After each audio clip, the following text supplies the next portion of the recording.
ঝিনাইদহের মহেশপুরে কৃষকের ২,০০০ ড্রাগন গাছ কেটে দিয়েছে দুর্বৃত্তরা। ঝিনাইদহের মহেশপুরে পূর্বশত্রুতার জের ধরে এক কৃষকের প্রায় ২,০০০ ড্রাগন গাছ কেটে দিয়েছে প্রতিপক্ষরা। সোমবার রাতে উপজেলার মালাধরপুর গ্রামে এই ঘটনা ঘটে।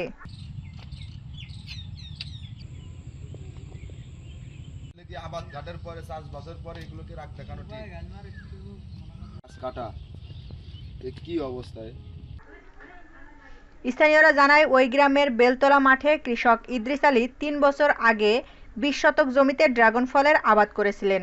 কিছুদিন আগে বাগান থেকে কিছু ড্রাগন ফল বিক্রিও করেছেন।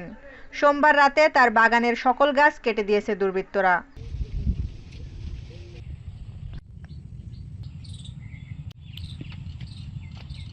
ক্ষতিগ্রস্ত কৃষক ইদ্রিস আলীর দাবি, জমি নিয়ে আজমপুর গ্রামের মজিবর ও তার পরিবারের সাথে দীর্ঘদিন ধরে তার বিরোধ চলে আসছে।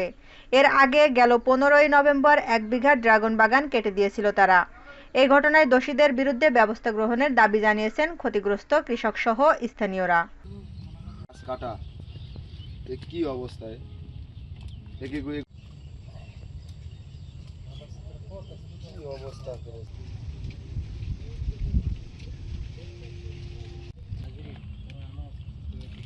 এগুলোই আবার সেই কেটে মানুষের কাজে